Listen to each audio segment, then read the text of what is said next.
Bon, les gars, en 1945, quand les Russes sont venus drifter sur Berlin avec la douceur d'un peuple qui a inventé les kalachnikovs, la vodka brute et 1500 ans de consanguinité en Sibérie par moins 40, il fait vraiment froid. Ils ont été bien embêtés par certaines de leurs découvertes. Parce que là où les Gus s'attendaient à capturer un petit moustachu teigneux et à désosser sa bande de bicurieux athlétiques en costume Hugo Boss, ils ont surtout mis la main sur des papiers. Beaucoup de papiers. Genre vraiment beaucoup de papier. Une masse colossale de documents saisis dans l'un des derniers bâtiments encore debout, un gros hôpital posé dans le centre-ville berlinois, un truc bien robuste et pensé pour encaisser tous les tirs de Katyusha possibles. Et dans ce gros bunker froid et anxiogène, en partant, les Schleux avaient laissé derrière eux leurs archives. Et ce qu'elles disaient, ces archives, c'était tellement énorme, tellement incroyable, tellement improbable que pendant 70 ans, les Russes n'ont pas voulu y croire. Jusqu'à ce qu'un événement tout récent ne les pousse à reconsidérer la situation. Mais n'anticipons pas. Pour l'heure, laissez-moi vous présenter ce mec. Bon, il s'appelle Jeremiah Danton, mais ça, pour le coup, c'est pas le plus important. Le plus important, c'est qu'en 1966, ce malheureux a été capturé par les communistes au Vietnam, torturé pendant des mois, battu et privé de sommeil, jusqu'à devenir, en apparence, le plus docile des toutous. Alors, tout fier, les communistes ont voulu le filmer et le faire passer à la télévision. Alors hop, caméra, ça tourne, l'interview se déroule et mais, attendez, non mais il cligne des yeux là, non ? Ouais, attendez, il cligne des yeux bizarrement, on est d'accord. Qu'est-ce que c'est que cette mascarade, malheur ? En fait, il est en train de faire passer un message aux Américains. Il coopère en apparence, mais en réalité, il arrive en même temps à parler avec ses bourreaux et à faire du morse avec ses paupières pour faire passer ce qu'il a à dire. Et ça ne vous semble peut-être rien, mais dites-vous que là, on parle quand même d'un simple soldat qui a été privé de sommeil, affamé et tabassé pendant des mois. Donc à ce stade, en toute logique, son cerveau devrait être en bouillie. Pourtant, c'est pas le cas. Au contraire même, Jeremiah, il a l'air d'être encore plus intelligent en cet instant, comme si la souffrance et le stress avaient décuplé ses capacités de concentration. Bon, alors je me doute que vous voyez pas le rapport entre mon histoire de Ruskov qui apprennent à lire et les mésaventures de Jeremiah. Eh bah, un peu de patience. Je peux vous garantir qu'il existe un lien entre ces deux affaires, un lien absolument aberrant. Et ce lien, c'est rien de moins que le cerveau humain. Parce qu'en pénétrant dans les archives berlinoises, les Russes ont mis la main sur les résultats de 15 ans de recherche. 15 années durant lesquelles le Reich, malgré la guerre et malgré les défaites, a mené jusqu'au bout un projet fou, un projet porté par les plus grands noms du régime, un projet inspiré des écrits de Nietzsche et de sa théorie du surhomme, le projet Légion.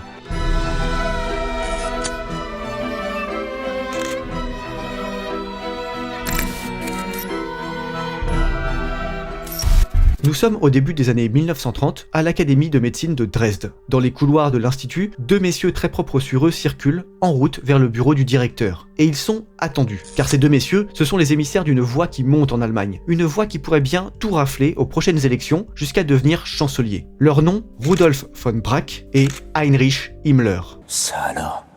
Heinrich ?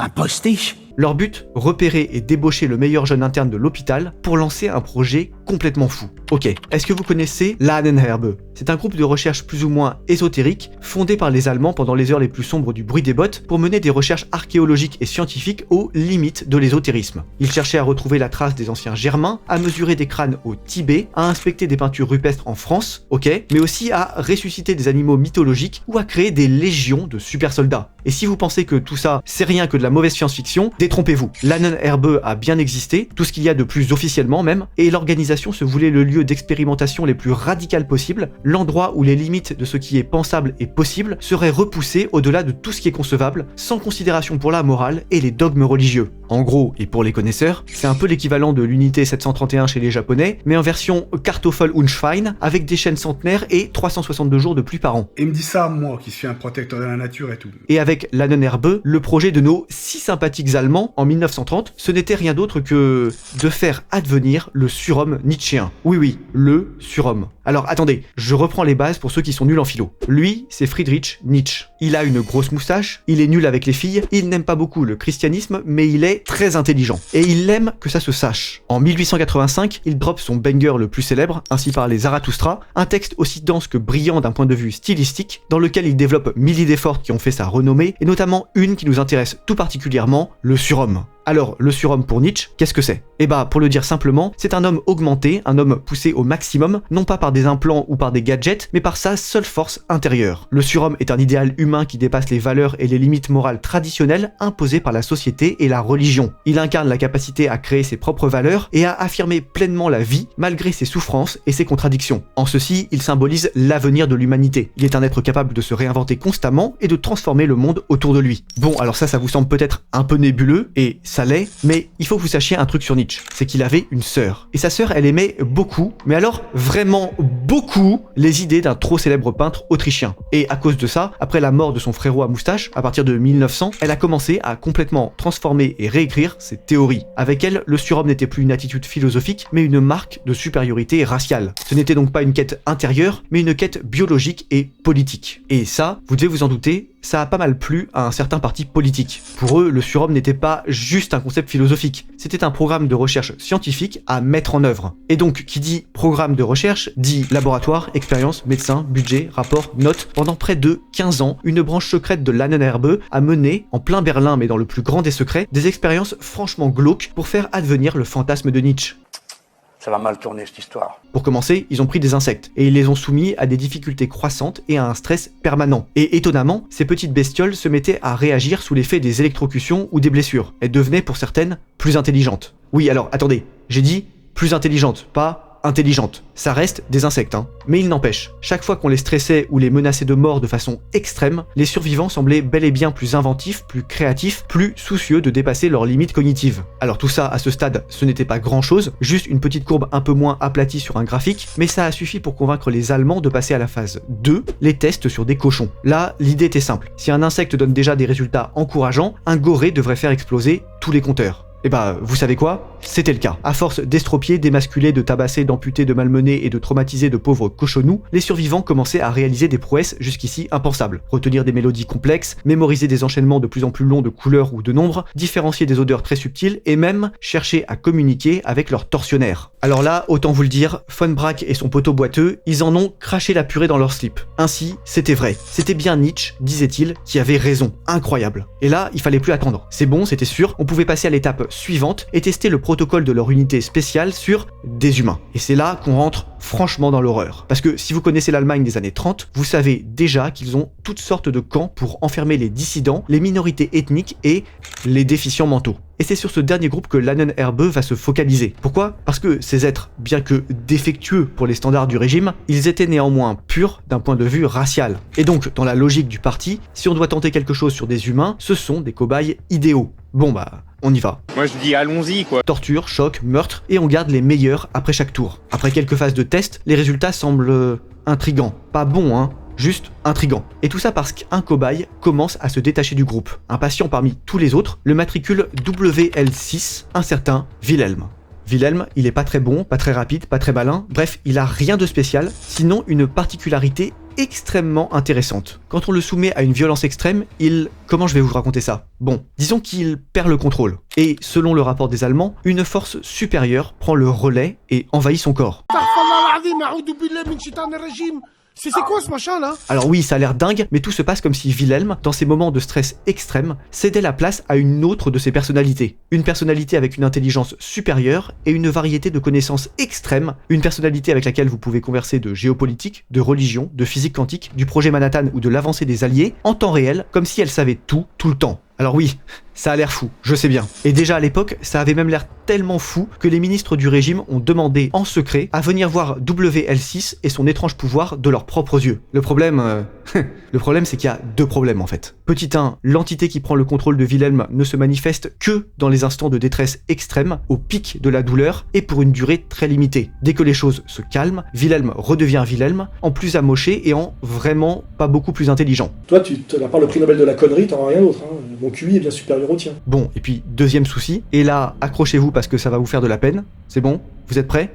Non, je veux dire vraiment prêts. Oui? Bon, allez, je vous le dis. Tout tout est faux dans cette histoire. Alors non, pas tout. L'Anon Herbeux, Nietzsche, sa sœur, les recherches occultes et le renforcement par le stress, tout ça, c'est vrai. Mais en revanche, l'histoire de Wilhelm, elle, c'est de la fiction. Et même de la bonne fiction, puisque vous êtes toujours là. Toute cette histoire, c'est l'intrigue d'un roman, Légion, qui vient de paraître à l'âge hiberne. Et devinez quoi? C'est signé Victor Di Donatellis, à qui vous deviez déjà la traduction des Noces de Terre et Rolf, donc les connaisseurs savent que c'est de la bonne cam. Pour ce nouveau bouquin, Victor nous emmène dans les tréfonds de l'âme humaine, au-delà du bien et du mal, comme dirait Nietzsche, pour nous poser une question extrêmement dérangeante. Est-ce que la torture peut faire de nous des surhommes? Et si oui, à quel prix? Et que veut dire surhomme? Bon, ok, ça fait déjà 3 questions, mais je pense que vous l'avez bien senti, le sujet de Légion est extrêmement vaste, et chaque fragment de réponse glané en cours de route vous fera venir 1000 interrogations de plus, qui à leur tour en amèneront 10 000, puis 1 million. Parce que ce roman, ce n'est pas juste un roman, très loin de là. Légion, c'est une plongée vertigineuse dans ce que l'humain peut faire de pire au nom, paradoxalement, de la raison et de la science. Et s'il peut commettre de telles horreurs, c'est bien pour une raison simple, parce qu'il est persuadé qu'il y a une couche de réalité cachée derrière la réalité apparente qu'on peut trouver en grattant le vernis et en démolissant les dogmes. Et pour vous illustrer un peu mieux tout ça, faut que je vous parle de lui, Dostoïevski. Dostoïevski, il a une mine de dépressif sous l'exomile, il est lui aussi nul avec les filles, mais moins que Nietzsche quand même. Il aime Jésus, lui, et il gratte de bons romans qui montrent qu'il est très intelligent. Et parmi ces bons romans, il y a Les Frères Karamazov. Et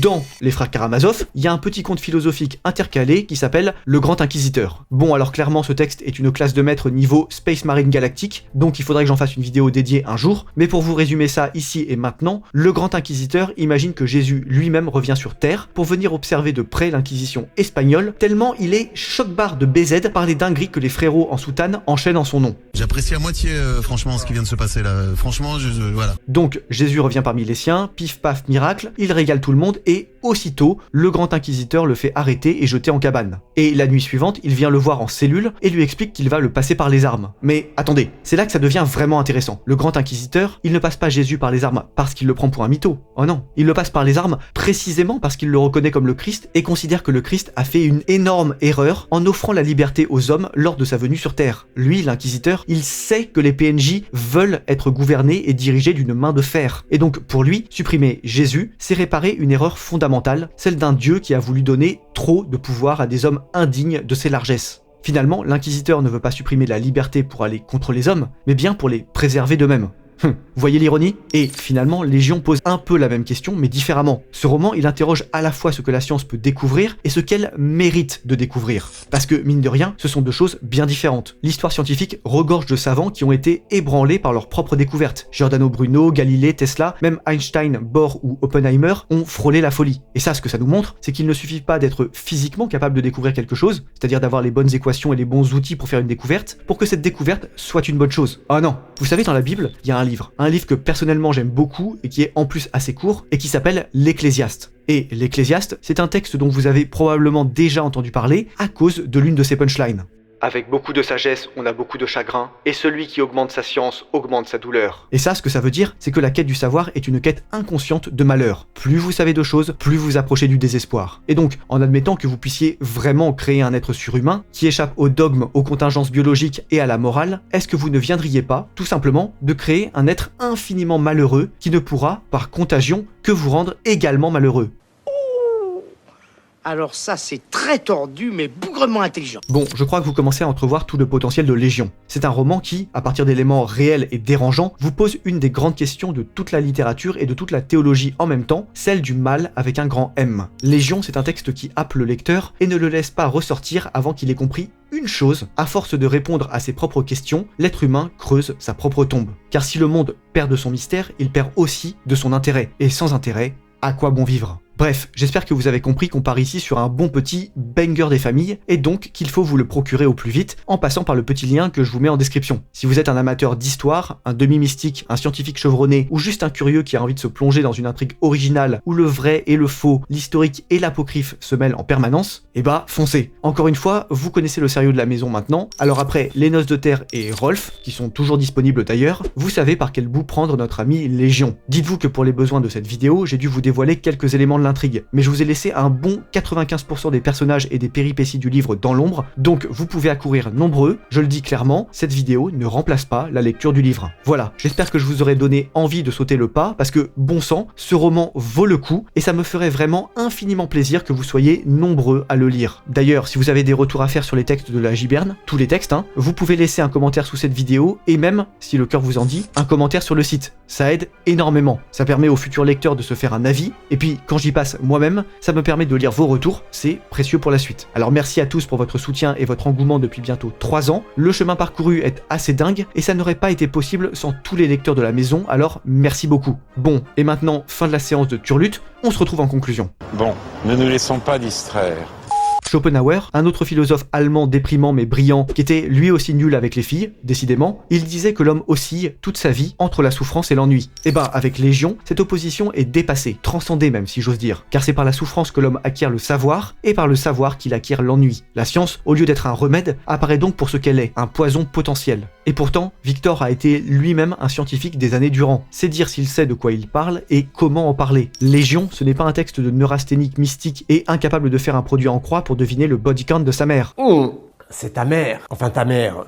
Je parle de l'amertume. C'est un texte qui rend vraiment compte d'une discipline une fois privé de tous ses artifices. Et face à ce poison, la littérature apparaît comme une solution, et même comme la garantie qu'on peut encore s'émerveiller et se passionner pour les histoires les plus incroyables de notre temps. Alors lisez de mon livre, émerveillez-vous, et à la revoyure les gars. Allez, chargez!